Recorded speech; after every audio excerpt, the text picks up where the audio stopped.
এবং চ্যালেঞ্জ করছি সে যেন তার সঠিক তথ্য প্রমাণ নিয়ে আমাদের মোকাবেলা হয়। রাজীব আহমেদ নামে একজন লোক ফেসবুকে একটা স্ট্যাটাস দিচ্ছে আপনার এই দরবার থেকে টাকা আত্মসাৎ করা হয়। সবার পক্ষ থেকে রাজীবের দৃষ্টান্তমূলক শাস্তি দাবি করছি।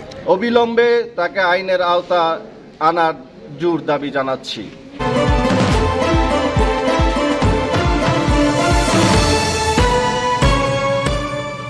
আপনারা দেখছেন নবীনগর নিউজ। কুমিল্লার মুরাদনগরে গাজীপুর হযরত দয়াল বাবা সালাম শাহ মাজারের বিরুদ্ধে সামাজিক যোগাযোগ মাধ্যম ফেসবুকে অপপ্রচারের প্রতিবাদে সংবাদ সম্মেলন অনুষ্ঠিত হয়েছে।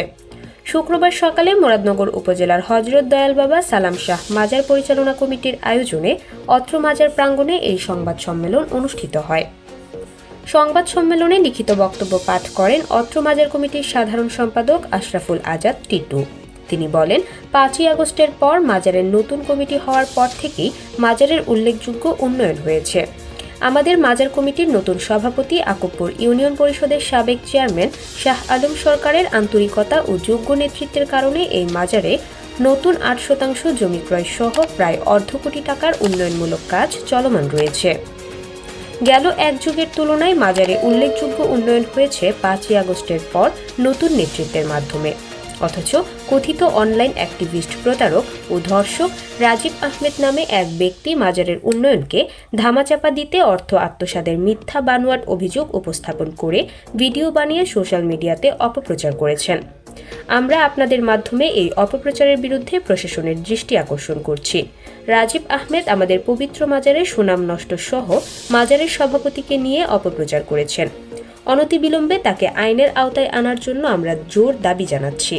আমাদের মাজারের নতুন সভাপতি আকাবুর ইউনিয়নের সাবেক চেয়ারম্যান শাহ আলম সাহেবের আন্তরিকতা ও যোগ্যতার নেতৃত্বের কারণে এই মাজারে নতুন 8% জমি ক্রয় করা হয়েছে।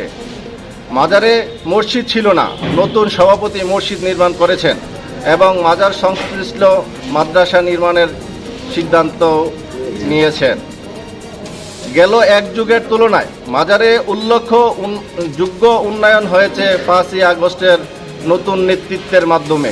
অথচ কথিত অনলাইন অ্যাক্টিভিটিস প্রতারক ও দর্শক রাজীব আহমেদ উন্নয়নকে ধামাচাপা দিতে অর্থ আত্মসাতের মিথ্যা বানোয়াট অভিযোগ উপস্থাপন করে ভিডিও বানিয়েছেন। অবিলম্বে তাকে আইনের আওতা আনার জোর দাবি জানাচ্ছি।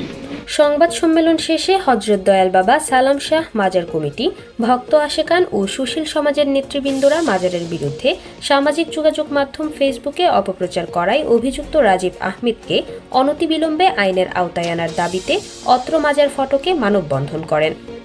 এ সময় উপস্থিত ছিলেন দয়াল বাবা সালাম শাহ মাজার কমিটির সভাপতি শাহ আলম সরকার, সহসভাপতি কাদের মেম্বার, সাধারণ সম্পাদক আশরাফুল আজাদ টিটু, সাংগঠনিক সম্পাদক শরীফ খান, কেশিয়ার রফিকুল ইসলাম, মতুয়াল্লি মোহাম্মদ শুক্কুর, খাদেম মোহাম্মদ মহসিন ও মোহাম্মদ মুস্তফা, অডিটর নাসিরউদ্দিন নয়ন, সহকোষাধ্যক্ষ তোফাজ্জল হোসেন ও মোহাম্মদ সুমন।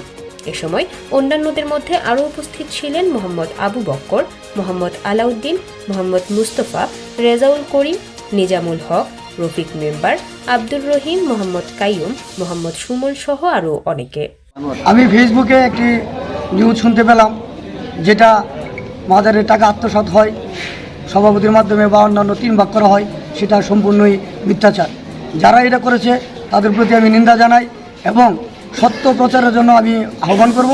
আমরা গতকাল শুনতে পারছি রাজীব আহমেদ নামে একজন লোক ফেসবুকে একটা স্ট্যাটাস দিচ্ছে আপনার এই দরবার থেকে টাকা আত্মসাৎ করা হয়, লুটপাট করা হয়। আমাদের যে সভাপতি সাহেব আসছে জনাব সরকার সাহেব ওনার নামে মিথ্যা রিপোর্ট করছে। আসলে এটা আমরা নিন্দা জানাই। যে রাজীব আসুক, তাকে চ্যালেঞ্জ করছি, সে আমাদের রেজিস্টার দেখুক, হিসাব কিতাব দেখুক। সে যদি ভুল ধরতে পারে আমরা তার চ্যালেঞ্জের মোকাবিলা হব। যদি সে মোকাবিলা করতে না রাজি হয় আমরা তার বিরুদ্ধে আইনানুগ ব্যবস্থা গ্রহণ করব। সর্বমোট আমরা 29 লক্ষ টাকার কাজ করেছি গত এই 4 মাসে।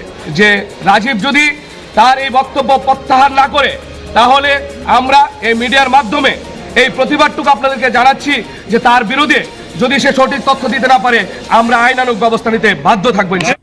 মুরাদনগরের গাজীপুর হযরত দয়াল বাবা সালাম শাহ মাজার থেকে ঘুরে এসে নিজস্ব প্রতিনিধি কাউসার আলমের পাঠানো তথ্যচিত্রে নবীনগর নিউজ।